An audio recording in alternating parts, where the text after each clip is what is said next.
오늘 본문은 시편인데요. 시편은 저희가 흔히 알기로는 대부분 하나님을 찬양하는 시나 또 아니면 감사를 고백하거나 혹은 뭔가 어려움에 처해졌을 때 개인의 어려움을 이렇게 막 토로하는 그런 시잖아요. 근데 오늘 본문을 보면 시편 치고는 좀 낯설어요, 내용이.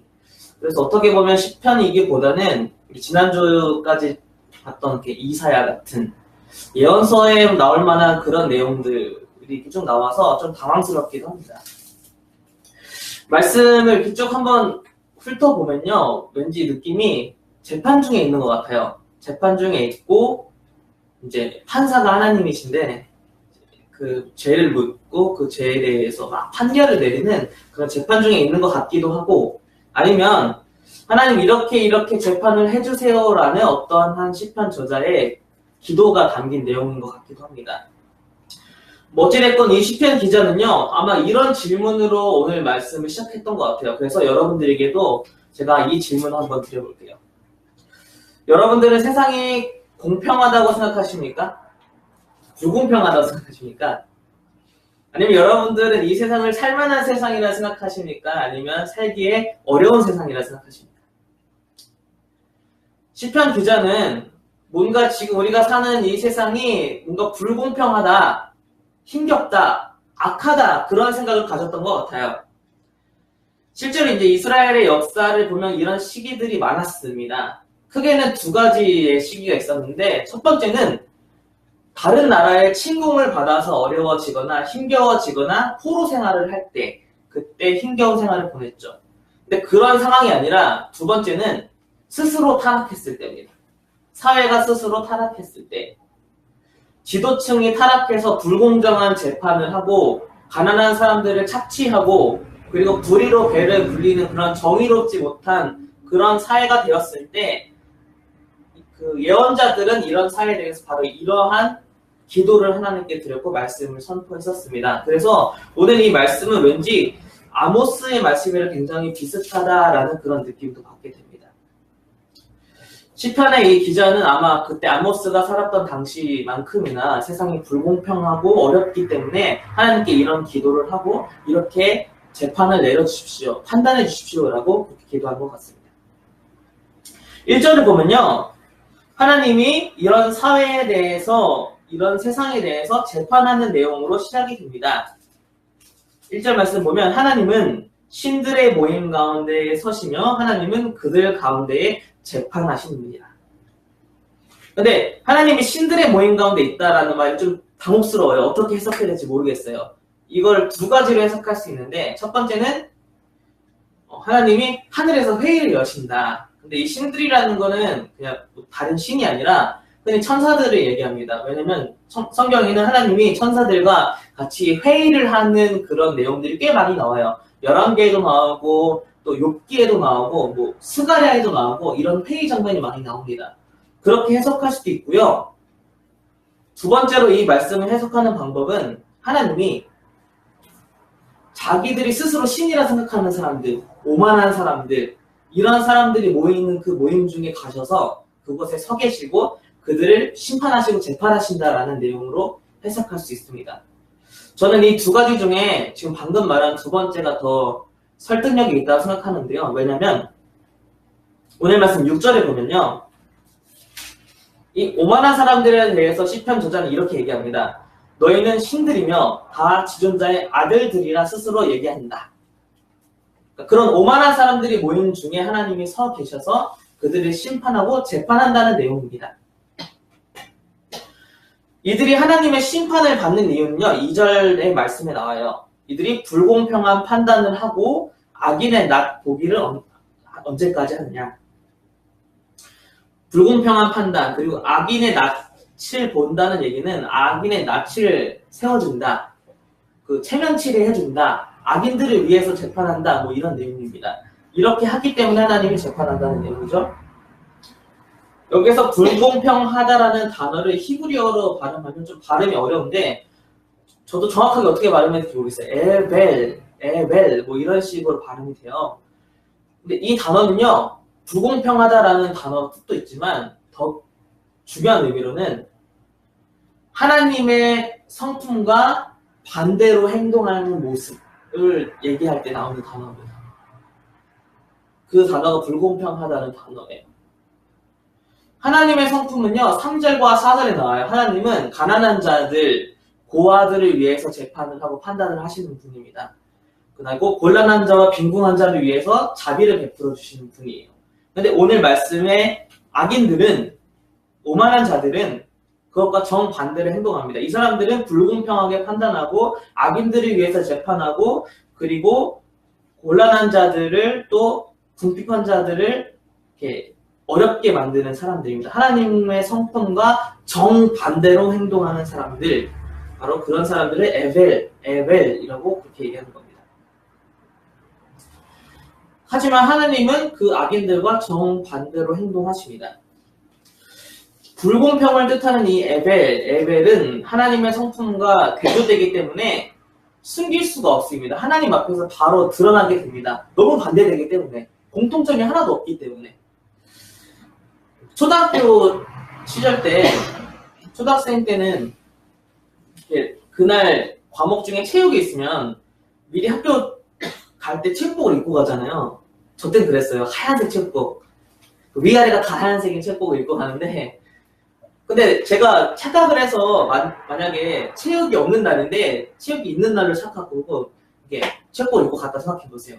반에 딱 들어갔는데 다 그냥 자기 옷 입었는데 나만 체육복을 입고 있는 거예요. 그러면 바로 티가 나잖아요. 체육복 입은 사람이 많은 사람이니까. 마찬가지인 것 같아요. 내가 속한 어떤 사회나 아니면 집단, 공동체가 다 선한데 나 혼자만 악하면 그 바로 티가 납니다. 바로 드러납니다. 너무 반대되기 때문에 내 행동이나 말이. 아니면 반대로 내가 속한 공동체나 집단이 너무나 악한데 나 혼자만 선해도 바로 티가 납니다. 유별나게 보여요. 여러분, 우리가 살아가는 세상이 선하다고 생각하십니까? 아니면 악하다고 생각하십니까? 지금 우리가 살아가고 있는 이 세상이 하나님의 성품과 닮은 모습으로 가고 있다고 생각하십니까? 아니면 하나님의 성품과는 정반대로 흘러가고 있다 생각하십니까? 어떤 것 같으세요? 선한 것 같으세요? 악한 것 같으세요? 이거를 알 수 있는 아주 좋은 방법, 쉬운 방법이 있습니다. 내가 선하고 하나님 성품대로 살아가는데 그게 티가 안 난다. 그럼 세상은 선한 겁니다. 그 공동체는 선한 겁니다. 누구나 다 그렇게 살기 때문에. 반대로 내가 하나님 성품과 정반대로 살고 악하게 사는데 그게 당연한 거고 티도 안 나고 누구나 다 그렇게 살아간다? 그럼 그건 악한 세상입니다. 이렇게 생각해 볼 수도 있겠죠? 나는 굉장히 선하게 살아가는데 그 모습이 특별해 보여요, 뭔가. 그러면 그 공동체는 악한 거죠. 반대로 내가 굉장히 악하게 살아가는데 잘못 살아가고 있는데 그게 너무나 티가 나고 유별나게 보인다. 그럼 그 세상은 선한 모습으로 사는 겁니다. 그렇게 생각해보면 이 세상은 하나님의 성품과 좀 반대로 흘러가고 있는 것 같아요. 악하게 흘러가는 것 같아요. 근데 물살이란 게 그래요. 물살이 이렇게 막 물이 이렇게 흘러가잖아요.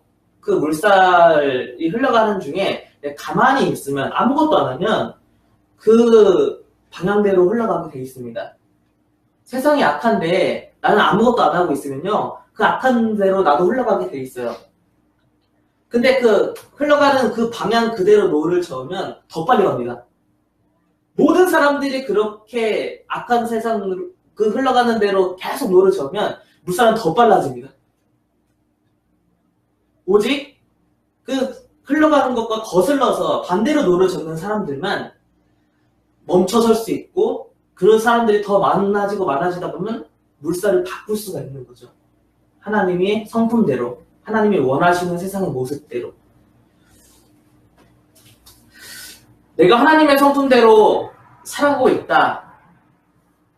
하지만 이 세상이 악하기 때문에 내가 하는 그 노력이 내가 하나님의 성품대로 살아가는 게 자꾸 부딪히고 곤란함을 겪고 유별나 보이고 손가락질 당한다. 그러면 여러분들 잘 살고 있는 겁니다. 반대로 노를 젓고 있는 삶을 살고 있는 겁니다. 반대로 내가 살아가는 모습이 전혀 티가 안 난다. 세상과 동조하고 있다. 그러면 우리도 에벨이라는 불공평한다는 그 단어, 하나님의 성품과 정반대로 흘러가고 있는 그런 삶을 살아가고 있는지도 모르겠습니다. 나는 하나님 성품대로 살아가 보려고 애쓰고 애쓰는데 그게 유별나 보이고 저항에 부딪히고 몹시 힘든 그런 삶을 살아가야 합니다. 오늘 우리가 살아가는 이 세상이 하나님 성품과 반대로 흘러가고 있기 때문에 우리는 이 시편에 있는 기자처럼 그렇게 하나님 앞에 기도해야 됩니다. 8절에 보면 이렇게 기도합니다. 하나님이여 일어나서 세상을 심판해 주소서. 모든 나라가 주의 소유이기 때문입니다. 이렇게 우리가 기도해야 되는 것입니다. 지금 이 기도를 하고 있는 시편 기자 이 상황을 통해서 우리는 이 기도가 어떤 의미인지 좀 더 생각해 볼 필요가 있습니다. 시편 기자가 말하는 악인들은요, 이 당시 상황을 따라서 생각해 보면 분명히 부당한 방법으로 돈을 벌거나 높은 세금을 물려서 아니면 노동력을 착취해서 이득을 취하고 있는 지도층, 권력층에 대해서 악인이라고 얘기하고 있는 겁니다. 이 사람이 죄가 있다 없다라고 판결을 내는 아주 중요한 법원도 그 사법권도 가난한 사람들을 위해서 판결하는 게 아니라 악인들을 위해서 불공평한 판단을 하고 있는 사회가 아주 무너진 사회입니다. 반대로 얘기하면 하나님 성품과 정반대로 악한 방법으로 그렇게 자신의 권력을 유지하고 있는 사람들의 그 권력이 너무 막강해서 성경을 보면 스스로 신들, 지존자의 아들들이라고 말할 만큼 그 권력이 너무 막강한 그런 사회 속에서 지금 시편 기자는 기도하고 있는 겁니다. 이런 상황 속에서 흘러가는 대로 살지 않고 반대로 가난한 사람들을 위해서, 소외당한 사람들을 위해서, 궁핍한 사람들을 위해서 기도하고 그들의 편에 서서 목소리를 내는 것은 굉장히 어려운 일이고 곤란함을 겪을 수 있고 힘겨워질 수 있는 상황입니다. 희생을 감수해야 될지 모릅니다. 굉장히 피곤하고 번거롭고 자기에게는 전혀 이득이 되지 않는 그런 삶 속에서 하지만 왜 시편 저자는 세상이 흘러가는 대로 살지 않고 그 반대로 하나님 편에 서서 이 기도를 하고 있는 걸까요? 왜 하나님의 공의를, 하나님의 심판을 구하고 있는 걸까요? 하나님의 말씀은 이렇습니다. 출애굽기 22장에 보면요. 너는 과부와 고아를 해롭게 하지 말라. 출애굽기 23장에 보면 악인과 연합해서 위증하는 증인이 되지 말고 다수의 악을 따라 행하지 말라. 송사와 다수를 따라 부당한 증언을 하지 말라 라고 기록합니다. 레위기 19장에 보면요. 너희는 재판할 때에 불의를 행하지 말라 라고 기록합니다. 공평한 절과 공평한 추를 사랑해라. 공평한 판단을 내리라 기록합니다. 신명기 10장에 보면요. 너희 하나님은 신들 가운데 신이요 주 가운데 주시요 크고 능하시며 두려운 하나님이라. 사람을 결코 외모로 판단하지 않으시고 뇌물을 받지 않고 고아와 과부를 위해서 정의를 행하며 나그네를 사랑하여 그에게 떡과 옷을 주시는 분이다 라고 기록합니다. 아모스 5장에 보면요. 너희는 허물이 많고 죄악의 무거움을 내가 안다. 너희는 의인을 학대하고 뇌물을 받고 성문에서 가난한 자들을 억울하게 하는 사람들이지만 너희가 살려면 선을 구하고 악을 구하지 말라. 너희는 악을 미워하고 선을 사랑하며 성문에서 정의를 세워라 라고 그렇게 기록합니다. 하나님은 이런 분이세요.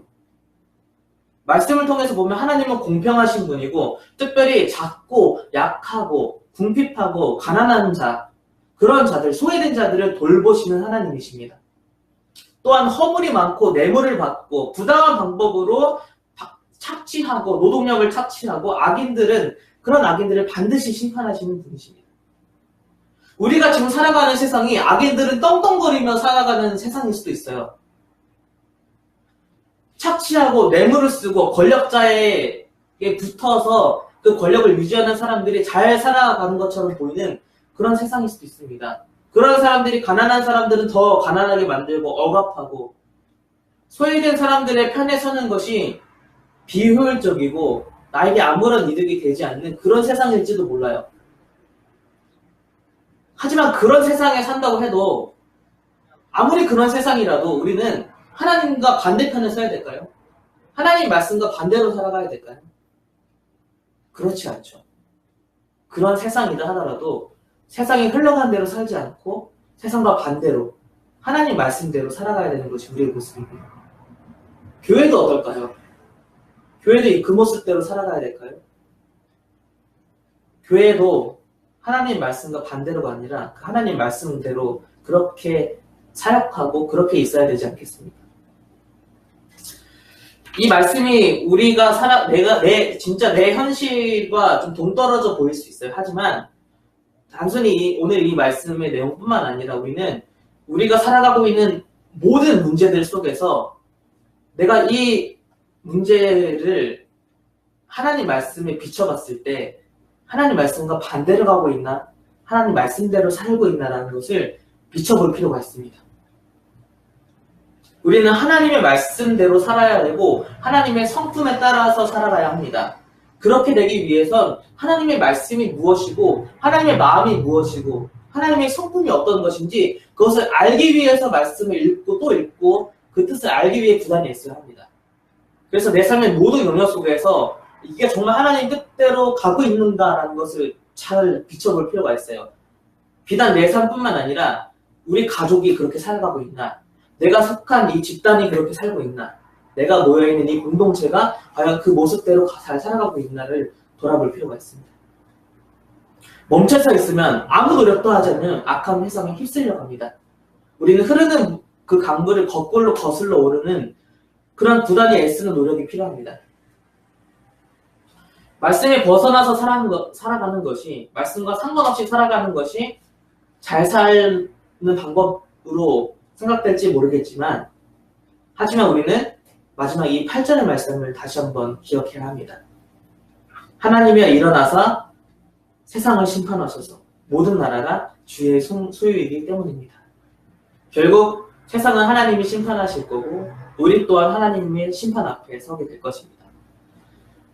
자라기는 세상에 흘러가는 데서 살아가는 것이 아니라 그 세상의 물살을 바꿔낼 수 있는 하나님의 성품과 말씀과 반대로 살아가는 것이 아니라 그 말씀에 순종하며 살아가고 또 세상과 하나님과 반대로 흘러가는 이 세상을 위해서 우리의 공동체를 위해서 우리의 가족을 위해서 하나님 앞에 간절히 기도해서 하나님의 편에 서는 하나님의 뜻대로 살아가는 우리의 가정, 우리의 속한 공동체, 우리의 그런 교회가 되는 것을 위해서 오늘 함께 기도하는 시간 되었으면 좋겠습니다. 같이 이 말씀 생각하면서 함께 기도하도록 하겠습니다.